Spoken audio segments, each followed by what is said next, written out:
أزي دمتهم دمت سلفن هذا إيرتراي دمت سلفن هذا إيرترا بحاليوت كفل زينا سلفن هذا إيرترا ناتدالوه سومناوي مالت وتر حموس أب مربب حبريتا إيرين هذا.com زغر مدبيو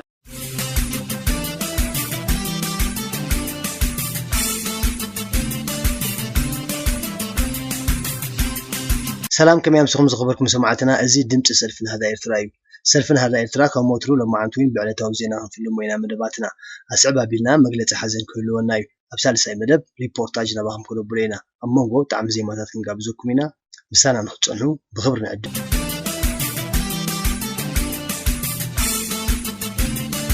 على توزينا نهو مرحنة فتامي أكل سلفن هذا إيرترا بعلة شعات تريخ تشن عصر شعات عامة مرات أخيبا أكايدو أبتيس تخايد ركب عبالات فتام بيت سعف السلفي أعتقنا ليه هلو كنا تتهاجرنا أوش تهاجر زولو حزبنا علتها ويزحلفو زولو كبت تتعنو تاتن ملكن كتبا والمحبراوين تتاون تاب علتنا بعلة النامر ريخيد مهلاو أسكحكح جملاوي هلكيتن فتاني ترخبو تاتن وحزي مسداد مناسياتن كتالي تتابعو مسناخلات سرعة يقدفن كم أون نتصفى ألبون نتشكانن عناو بوليتيكاوي مسرحاتن هوالا أدنى قارن مرقتيتاتن ترى سلامن محب حبن موفارن فترت رعدن دبلوماسياوي تنطلون فيشنان جهسة سبعوي ديمقراطياوي مسألاتن كالو زعباتات كله كونوا تأسرع تيجرب عملكيتهم سفي جمجم أكايدهم عمر جبات سرعة تيجرب بمحتاج دحنتن كتقلنتن حزب هاجر النمو حاسن فتحين مرقاتن لعلنا حقن من قاسن ديمقراطياوي لو نمكلتا ودباون هاجراون عمامات بمسأل نهجو تجباراتهم زتيو أكلات فتام بيت صحفة أب جمجماتهم نهلو نتفتات سلفنا زباوي أنا فراتون هلو كونتات إيرتراوي ديمقراطياوي خلانن إيرتراوي هاجراو بايتون ديمقراطياوي لوتن بعمقت كم زدها سوسو زمصنا حبريتا وسيحو أرديو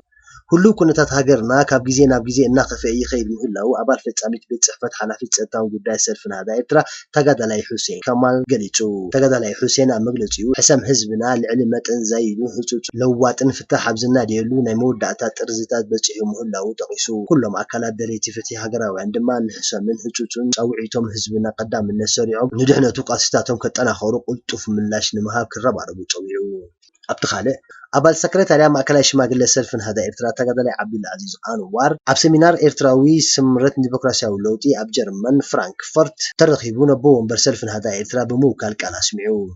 أبو برسلفن هذا إيرترا تقدر عبد الرحمن طه مسكلته توكلت تقاومتي سلفتات هاجرشات بمر خبزتيو تقدر عبد الرحمن طه أبركب ونحافشوا هلو كنتات كلتين هاجرات حبريتا كمستلوا وتون كتسالي نزهل ومركبات نمدل دالن حبريتان تمكرتاتن قالسن نملو وات كمسترادو زرخبنا يا حبريتا يملكت بعد حموش يكاتيك تشن عصر شوعتن أبديس أباز ركبوا أبالات معكنا مرحنا السلفن هذا إثرا ركب كايدوم أبتيس تخايدر ركب مقلت أف نتفتات زمرحون كفل تاز حجوزم زعباتات على الإلهم كم استزاتين حبراوي رديتهم أنا سالوت وصراح زقون أتف ركب كم زكايدو زمت أنا حبيتها قلتشو أبالات سلفن هذا إثرا جنفر السودان أخيباتات كايدوم أبزي بأبالات جنفر السودان استقايد أخيباتات زلهم ودباتات نمحيال المسفح فحنكم أون أبكلم يوم نزلوا بعين معوات علموا أبستفال على بوتاتات مالت كارتوم كسلا ودي شريفي شجرة بورتو السودان مدني ودى الحلون طالعوت كبابي تاوتون دعوت منفس ببقعة كم تززمة خفتوا متزمة أنا حبيتها أربعة سلفن هذا إيرترا أنفر سعود عربية بكتما رياض عود أخي كايدو مرققات مسل دحنة هزبي قرم كله أبتعتز بالتيما كابعسات 4 تسقب عسران حاسي أبكتما أديس أبا استقاب عسال ساقوباي سلفن هذا إيرترا زملكات مبريتات نايقوباي أبكتما رياض بعدت عسران مسكرن كتشر عساش ديشان مبريتو واهبو أبتاقات عمي أبال مع كلاي مرحين سلفي مكتل أبوهم برحو محمد صالح حاقوز نبوليتيكا وقام سالو ساقوباي أملكيتو أبز اسمه وقال قبات سرعة يقدف بسنكي أب كل قصانتات هاجر أتاتي وزولو سبعون ماتريالون عنوتن برستن نتا هاجرنا بحدا قام بتتاني مرحم الله وعملكيتو بتسمو أنا يسال ساقوباي سلفي مسرتاوي حكتات أما حبراون كتباون بوليتيكاون دبلوماسياون بمبرح إزيك الولاو زدما بفلاي أب مناسياتن دكا عدسيون كالو الدخومات أكلت حبرت السبات إيرتران زومتو سعبينات بزرزر دهري مقمات قام سالساي قوباي سلفي أبلع اللي قبات سرعة يقدر دمنيا حزبي إيرترا مخانو نهاجرنا كاوز غفيت على أي كم زي بالله بمجنزاب بكل مدايا ويسمر عقمي حزبنا بمودب نمو قادو أبز قبر ቃልሲ ሰልፊ መሪሕ ተርኡ ክጻወት ምዃኑ አብርሂቡ ቀጺሉ ንደንበ ተቃውሞን ሃገራዊ ባይቶን አመልኪቱ አደራዕ ናይ ውጽኢት ናይቲ ግርጭታት ብምዃንን ነቲ ስቃይ ተሓንጊጡ ዘሎ ህዝብን ነቲ ንዑ ዝዕርብ ዘሎ ናይ ሓባር ጸላእን ክሳብ ምርሳዕ ኣብጽሒውን ከም ዘሎን እዚ ድማ ናይዚኦም ናይ ሓላፍነት ኮረቻ ዝሻምኡ ዝሓልሙን ዘለውን ኣብ ምስሳይን ምዕዛብን ግዜና ዝበልዕ ዘሎ ኣካይዳ ቃልሲ ዳግማይ ርእይቶ ናይ ምግባር ሓንትን ናይ መጨረሽታን መፍትሒ ሃገራዊ ባይቶ ከም ሰፊሕ መቃለሲ መድረኽ መጠን ውድብና ንጡፍ ተሳታፍነትን ከጎልብትን ብሓደ ወገን ኣጋጢሞ ካብ ዘሎ ደውታን ምውፃእ ግቡእ ገምጋምን ብምክያድ ዘይዳግም ትምህርቲ ንኽረኽቡሉን ኣብ ምግባር ካብኡ ዝጥለብ ኣበርክቶ ንኽገብሩ ምዃኑ ኣፍሊጡ ቀጺሉ ኣባል ማእከላይ መሪሕነት ከምኡውን ኣባል ጠቕላሊ ኦዲተር ሓው አልአሚን ኣታ ዲሞክራሲያዊ ኣገባብን ኣፈታትሓን ውሽጣዊ ኩነታት ሰልፊ ኣመልኪቱ ኣብ ዝሃቦ መብርሂ ሳልሳይ ጉባኤ ሰልፊ እቲ ኣብ ርእሲ ሰልፊ ዝተገብረ ጸለመን ራስያን ኣዕናዊ ስራሓትን ንድሕነት ሰልፊ ተባሂሉ ዝተወሰነ ውሳኔ ማእከላይ መሪሕነት ብጉባኤተኛ ብምሉእ ቅድሚ ምጽዳቁ ነቲ ጥሕሰት ዝቐረበሉ ጭብጥታት ናብ ተጋባእቲ ሓደ ብሓደ ምስ ተረኣየ እቶም ዝጠሓሱ ብደረጃ ጥሕሰት ሕጎም ብምቕማጥ እዚ ዝስዕብ ውሳኔ ኣመሓላሊፉ ንሱ ድማ ብመሰረት ሕጊ ህንጻእ ሰልፊ ነዚ ጥሕሰት ሕጊ ኣቐዲሙ ብዕለት 27 የካቲት 2016 ብማእከላይ መሪሕነት ዝተዋህበ ውሳኔ ዝመጣጠን ምንባሩ ኣስሚሩሉ እንተኾነ እቲ ለቦዋታትን ኣብ ግምት ብምእታው ንረብሓ ሰልፊ ብምቅዳም ነቶም ኣብ ውሽጢ ሰልፊ ነዚ ከቢድ ጥሕሰት ዝፈጸሙ ኣሕዋት ኣብ ንቡር ኣባልነቶም ንኽምለሱ ብምውሳን ቅድሚ እዚ ግን እቲ ሰልፊ ንዝጠልቦም ንብረትን ጸብጸባትን ከማልኡ እዚ ድማ ኣብ ዝተወሰነሉ ዕለት ንሰለስተ ወርሒ ዝጸንሕ ምዃኑ ኣብዚ ተወሰነ ግዜ ግን ምስ ዘይማላእ በመሰረት ውሳኔ ሳልሳይ ጉባኤ ሰልፊ ናሕዳ ኤርትራ ካብ ሰልፊ ይውገዱ ድሕሪ መባሉ እዚ ኣፈታትሓ እዚ ሙሉእ ዕግበትን ውሕሉሉን ምንባሩ ኣረዲኡ ኣብ መወዳእታ ካብ ተሳተፍቲ ኣኼባ ንዝመጾም ሕቶን ርእይቶን መብርሂ ብምሃብ ንዝተቐበልዎ ለቦዋን ናብ ሰልፊ ከም ዘብጽሕዎ ብምርግጋጽ ኣኼባ ኣዛዚሞም ሰልፊ ናሕዳ ኤርትራ ጨንፈር ስዑድ ዓረብያ ኣብ ከተማ ጅዳ ዕዉት ኣኼባ ኣካይዱ ኣብቲ ንሳልሳይ ጉባኤ ሰልፊ ናሕዳ ኤርትራ መሪሕ ቴማ ዝነበረ ምርግጋጽ መሰልን ድሕነት ህዝብን ቅድሚ ኩሉ ኣብ ዝብል ዝተሰነየ ኣኼባ ኣብ ኣዲስ ኣበባ ካብ 14 ስጋብ 20 ነሓሰ ዝተጋበየ ዕዉት ሳልሳይ ጉባኤ ሰልፊ ናሕዳ ኤርትራ ዝምልከት ሰፊሕ መብርሂ ተዋሂቡ ነቲ ስነ ስርዓት ኣኼባ ምክትል ኣቦ ወንበር ሰልፊ ናሕዳ ኤርትራ ሓው መሐመድ ሳልሕ ሓጎስ ሓው ሁሴን መሐመድ ከማል ሓላፊ ክፍሊ ጸጥታ ሰልፊ ናሕዳ ኤርትራ መሪሖም ውዒሎም ሓው መሐመድ ሳልሕ ሓጎስ ምክትል ኣቦ ወንበር ሰልፊ ናሕዳ ኤርትራ ንሓፈሻዊ ፖለቲካዊ ገምጋም ሳልሳይ ጉባኤ ሰልፊ ኣመልኪቱ ኣብ ዘስምዖ ቃል ገባቲ ስርዓት ሂግረት ብሰንኪ ኣብ ኩሉ ቀጸላታት ተኣትይዎ ዘሎ ሰብኣውን ማተርያላውን ዕንወትን ብልሰትን ነታ ሃገር ናብ ሓደጋ ምብትታን የምርሓ ምህላው ኣመልኪቱ ጽማቕ ሳልሳይ ጉባኤ ሰልፊ መሰረታዊ ሓቅታት ኣብ ማሕበራውን ቁጠባውን ፖለቲካውን ዲፕሎማስያውን ብምብራህ ነዚ ቁልውላው እዚ ድማ ብፍላይ ኣብ መናእሰያትን ደቂ ኣንስትዮን ካልኦት ድኹማት ኣካላት ሕብረተሰባት ኤርትራን ዘምጽኦ ሳዕቢንን ብዝርዝር ድሕሪ ምቕማጥ ገምጋም ሳልሳይ ጉባኤ ሰልፊ ኣብ ልዕሊ ገባቲ ስርዓት ሂግረት ደመኛ ጸላይ ህዝቢ ኤርትራ ምዃኑን ሃገርና ካብኡ ዝኸፍአ ጸላይ ከም ዘይብላን ብምግንዛብ ብኩሎም መደያዊ ስሙር ዓቕሚ ህዝብና ብምውዳብ ንምውጓዱ ኣብ ዝግበር ቃልሲ ሰልፊ መሪሕ ተልእኮ ክጻወት ኣብርሂቡ ኣብ ቃል ሓው ሁሴን መሐመድ ከማል ሓላፊ ክፍሊ ጸጥታ ሰልፊ ናሕዳ ኤርትራ ንደንበ ተቃውሞ ሃገራዊ ባይቶን ኣመልኪቱ ኣደራዕ ናይ ውጽኢት ናይቲ ግርጭታት ብምዃንን ነቲ ስቃይ ተሓንጊጡ ዝበርስ ዘሎ ህዝብን ነቲ ንዑ ዝዕርብ ዘሎ ናይ ሓባር ጸላእን ክሳብ ምርሳዕ ኣብጽሒውን ከም ዘሎ ነዚ ድማ ናይዞም ናይ ሓላፍነት ኮረቻ ክሻመው ዝሓልሙን ዘለዉ ኣብ ምስሳይን ምዕዛብን ግዜና ዝበልዕ ዘሎ ኣካይዳ ቃልሲ ዳግማይ ርእይቶ ናይ ምግባር ሓንትን ናይ መጨረሻ መፍትሒ ሃገራዊ ባይቶ ድማ ከም ዝሰፍሐ መቃለሲ መድረኽ መጠን ውድብና ንጡፍ ተሳታፍነት ከጎልብት ብሓደ ወገን ኣጋጢምዎ ካብ ዘሎ ደውታ ንኽወጽእ ግቡእ ግምጋም ብምክያድ ትምህርቲ ንኽረኽብሉ ኣብ ምግባር ካብኡ ዝጥለብ ኣበርክቶ ንኽገብር ምዃኑ ኣፍሊጡ ቀጺሉ ዲሞክራሲያዊ ኣገባብ ኣፈታትሓ ውሽጣዊ ኩነታት ሰልፊ ኣመልኪቱ ኣብ ዝሃቦ መብርሂ ሳልሳይ ጉባኤ ሰልፊ ነቲ ኣብ ርእሲ ሰልፊ ዝተዋህበ ጸለመ ራስያን ኣዕናዊ ስራሕን ንድሕነት ሰልፊ ተባሂሉ ዝተወሰደ ውሳኔ ማእከላይ መሪሕነት ብጉባኤተኛ ሙሉእ ድምጺ ቅድሚ ምጽዳቁ ነቲ ጥሕሰት ዝቐረበሉ ጭብጥታት ናብ ተጋባእቲ ሓደ ብሓደ ምስ ተረኣየ ነቶም ዝጠሓሱ ሕጊ ብደረጃ ጥሕሰት ሕጎም ብምቕማጥ ነዚ ዝስዕብ ውሳኔ ኣመሓላሊፉ ንሱ ድማ ብመሰረት ሕጊ ህንጻ ነዚ ጥሕሰት እዚ ኣቐዲሙ ብዕለት 27 የካቲት 2016 ብማእከላይ መሪሕነት ዝተዋህበ ውሳኔ ዝመጣጠን ምንባሩ ኣስሚሩሉ እንተኾነ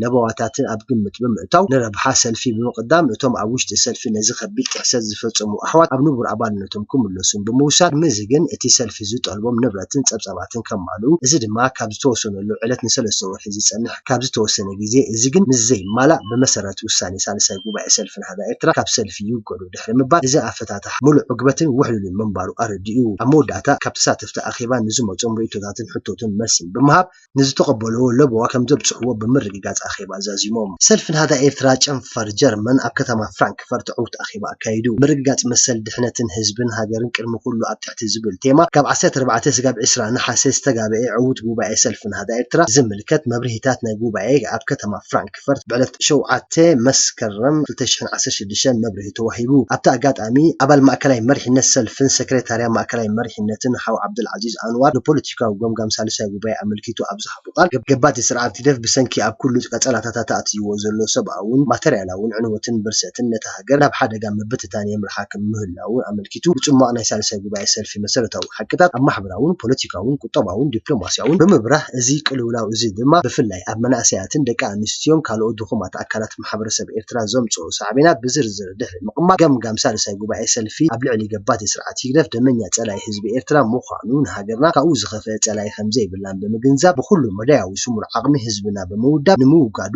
ኣብ ዝግበር ቃልሲ ሰልፊ መሪሕ ተርኡ ክፃወት አብሪሁ ቀፂሉ ንደንበ ተቃውሞን ሃገራዊ ባይቶን ኣመልኪቱ ኣደራዕ ናይ ውፅኢት ናይቲ ግርጭታት ምዃነን ነቲ ስቃይ ተሓንጊጡ ዝበርስ ዘሎ ህዝብን ነቲ ንዕኡ ዝዕርብ ዘሎ ናይ ሓባር ፀላእን ክሳብ ምርሳዕ ኣብፅሒዎን ከም ዘሎ እዚ ድማ ናይ ዞም ናይ ሓላፍነት ኮረጃ ዝሻመውን ዝሓልሙን ዘለው ኣብ ምስሳይን ምዕዛብን ግዜና ዝበልዕ ዘሎ ኣካይዳ ቃልሲ ዳግማይ ርእይቶ ናይ ምግባር ሓንቲን ናይ መጨረሻ መፍትሒ ሃገራዊ ባይቶ ከዓ ከም ዝሰፍሐ መቃለሲ መድረክ መጠን ውድብና ንጡፍ ተሳታፍነቱ ከጎልብት ብሓደ ወገን ኣጋጢሞ ካብ ዘሎ ደውታ ንኽወፅእ ውቡእ ገምጋም ብምክያድ ዘይዳግም ትምህርቲ ንኽረኽብሉ ኣብ ምግባር ካብኡ ዝጥለብ ኣበርኩት ንኽገብር ምዃኑ ኣፍሊጡ ቀፂሉ ኣባል ማእከላይ መሪሕነት ሰልፊ ንሃዳ ኤርትራ ሓላፊ ወፃኢ ዝምድናታት ሰልፊ ንሃዳ ኤርትራ ሓው ዶክተር መሐመድ ብርሃን እድሪስ ኣብ ዲሞክራሲያዊ ኣገባብ ኣፈታትሓ ውሽጣዊ ኩነታት ሰልፊ ኣመልኪቱ ኣብ ዝሃቦ መብርሂ ሳልሳይ ጉባኤ ሰልፊ ነቲ ኣብ ርእሲ ሰልፊ ዝተገበረ ፀለመን ራስያን ዓናዊ ስራሕትን ድሕነት ሰልፊ ተባሂሉ ዝተወሰደ ውሳኔ ማእከላይ መሪሕነት ብጉባኤተኛ ብምሉኡ ቅድሚ ምፅባቑ ነቲ ጥሕሰት ዝቐረበሉ ጭብጥታት ናብ ተጋባእቲ ሓደ ብሓደ ምስ ተረኣየ ነቶም ዝጥሓሱ ብደረጃ ጥሕሰት ሕጎም ብምቕማጥ እዚ ዝስዕብ ውሳኔ ኣመሓላሊፉ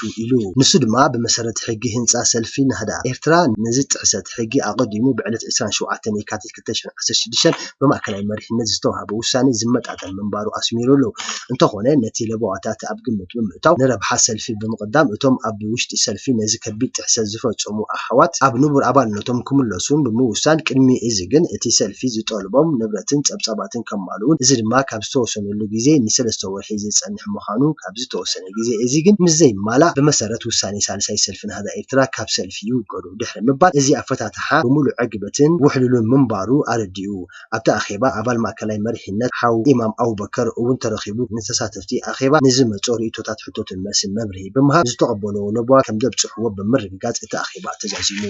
ዝኸበርኩም ሰማዕትና ንሎማዓንቲ ዝበልናዮም ዜናታት ኣብ ዛዚምና ኣለና ብዝተረፉ መደባት ክሓድገኩም ሰናይ ፀንሒት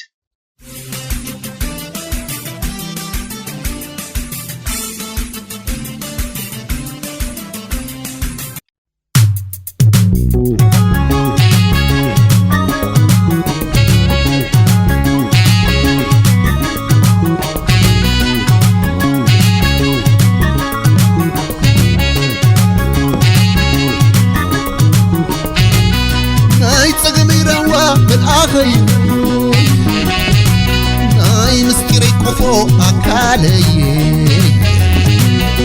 ኣንትሉል ህይወተይ ዙሃረየ ሸናዕ መባህልተይ ብፀይተየ ውዕለት ክኸቢድ እዩ ሚዛን ዘይርከቦ ወትሩ ኣመስጊነ ወዲሰ ዘይፀግቦ ክበርለይ ሓንቀቕለ ኣለኹልኒ ማዕለ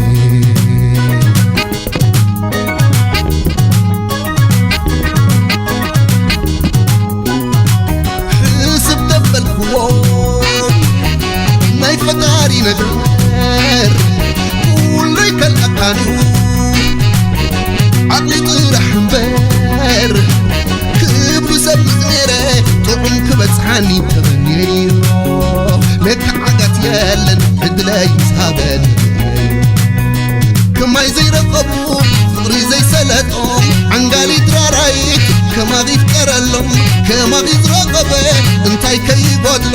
ዝመፀን ከመፀ ንህይወት ይኽእሎ ከማኺ ዝረኸበ እንታይ ከይጎድሎ ይጎድሎ ዝመፀን ከመፀ ንህይወት ይኽእሎ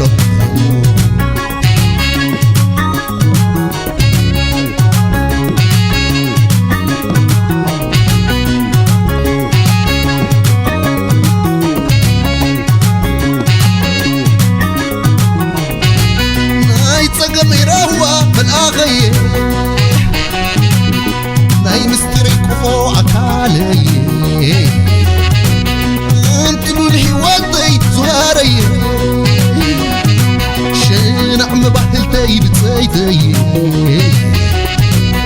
وعلت تغبيديو ميزان زي ركبو وادروع مسكينة ودي سازي تغفو كبر لي تغلي على خلقي أنا علي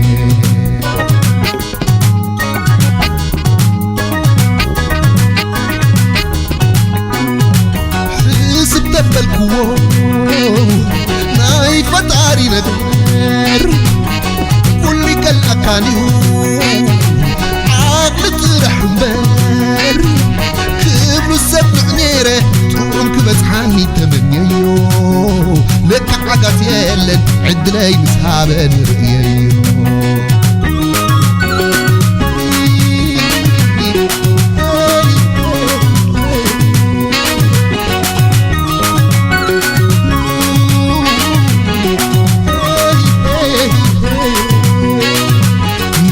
حلالي حلالي حلالي حلالي نسغي بكاري نسغ حلالي حلالي حلالي حلالي نسغي بكاري نسغ حلالي حلالي حلالي حلالي نسغي بكاري نسغ حلالي حلالي حلالي حلالي نسغي بكار أنا استعدي لك أنا استعدي لك أنا استعدي لك أنا استعدي لك نقصعدي لك نقصعدي لك نقصعدي لك نقصعدي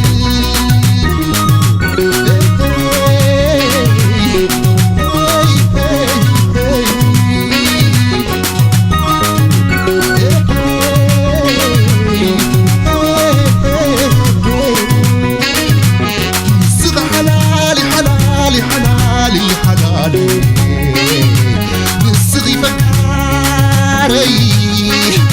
نسغ حلالي حلالي حلالي حلالي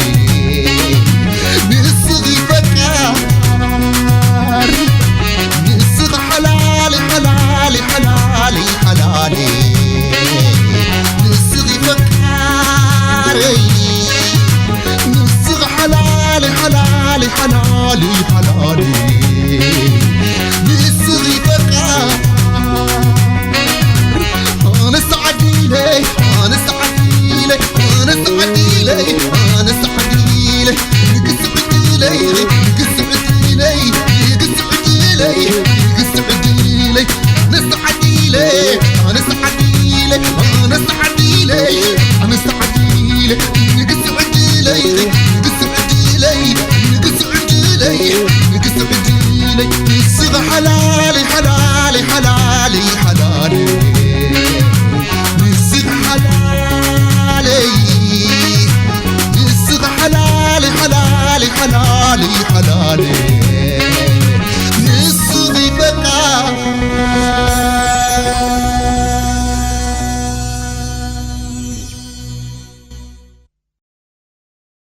مجلس حزن بمقنعة مسواتي أبو بكر سليمان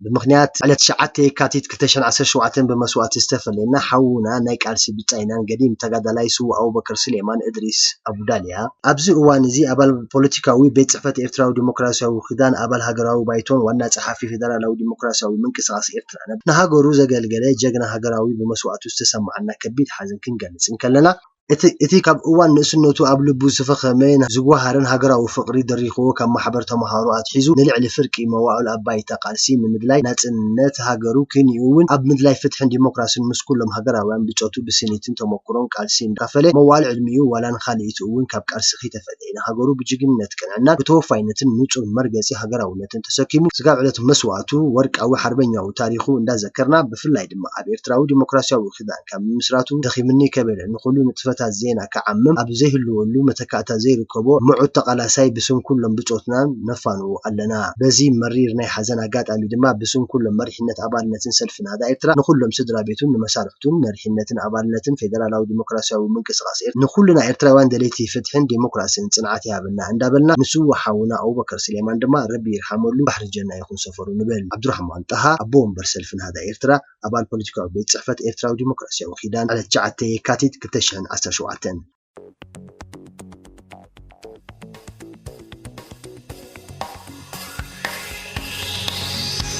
መግለጽ ሐዘን በምክንያት መስዋዕቲ ስሌማን አደም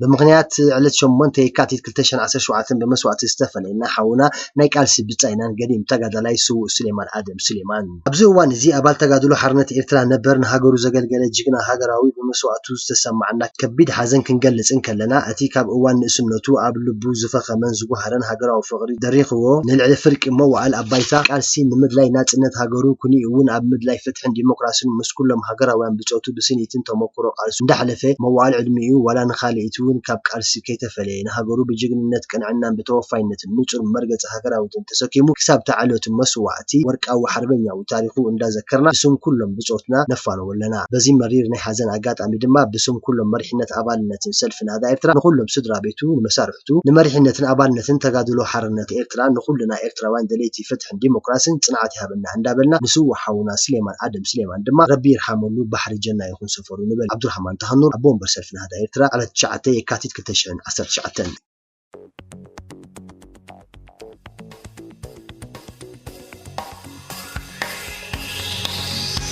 ሪፖርታጅ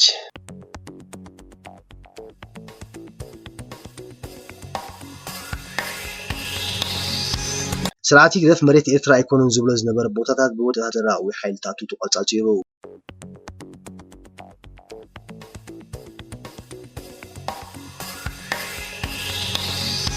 ሰራዊት ኤርትራ ኣብ ደቡባዊ ምስራቅ ዶባት ኤርትራ ኢትዮጵያን ደንከልያ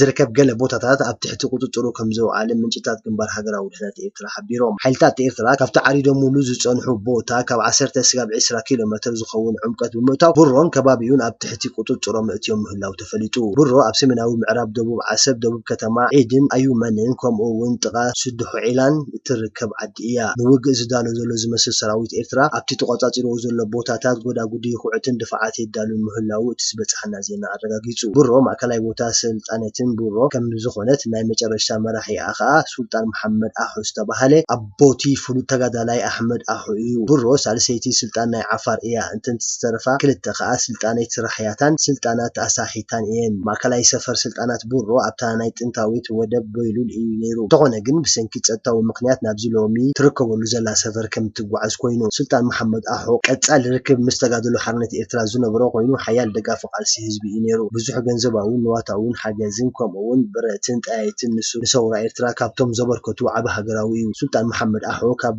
ዘመሓድሮ ዝነበረ ከባቢታት ከምቲ ካልኦት ከባቢታት ኤርትራ ብዙሓት ናብ ከዲ ተሳተፉ ካብኣቶም ከዓ ሃገራዊ ግቦኦም ፈጺሞም ዝተሰውኡ ውሕዳት ኣይኮኑን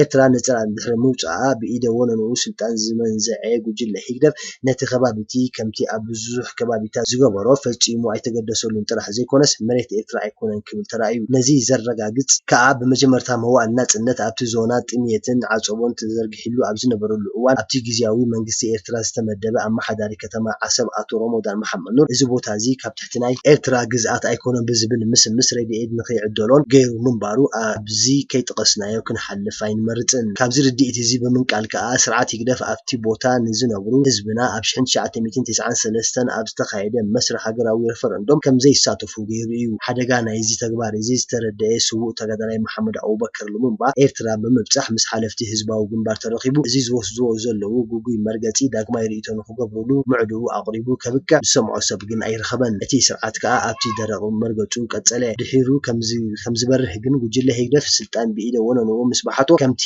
ኣብ ብዙሕ ቦታታት ኤርትራ ዝዘውተሮ ጉጉ ይመርሆ መሬት ደንካልያ እምበር ናይቲ ቦታ ደቀባት ከም ዘይገድስዎ ብዘይማት ኣመስኪሩ እዩ ኣብ ልዕሊ ዜጋታትና ኣብቲ ዞና እቲ ናብርኦም ብነፃ ድልየቶምን ንኸይመሓድሩን ጸጋታት ናይ ዝተቃለሱሉን ዝተሰውኡሉን ናጽነት ንኸይስተማቕሩን ዝተፈላለዩ መሰናኽላትን እንዳፈጠረ ብዓሰርተታት ኣሽሓት ሃገሮም ሓሪሖም ከም ዝተድሕረ ምግባር ኣብ ገዛእ መሬቶም ድማ ብዝተፈላለየ ሜላታት ዲሞግራፊያዊ ለውጢ ኣተኣታተወ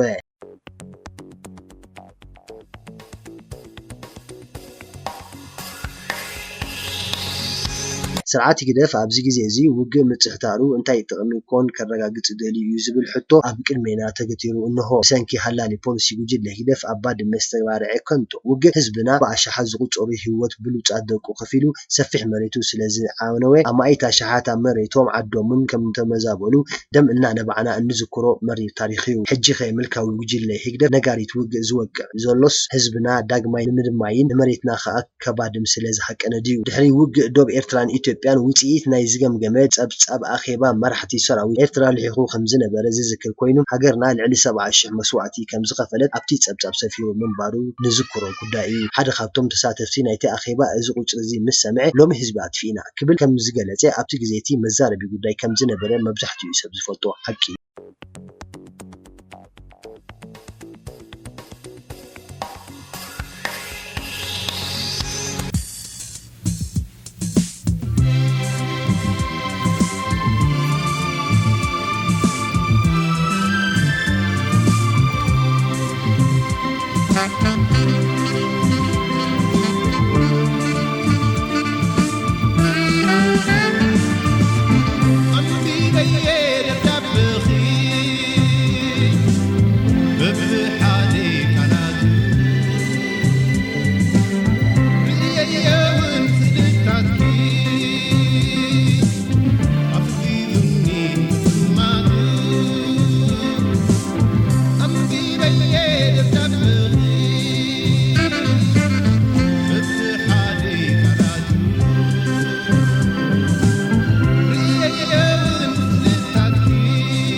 زخبركم سماعتنا نيلو معلت مدباتنا أبزازمنا لنا أبتمساسالي بروغرام سقام نرخب دحان حدرو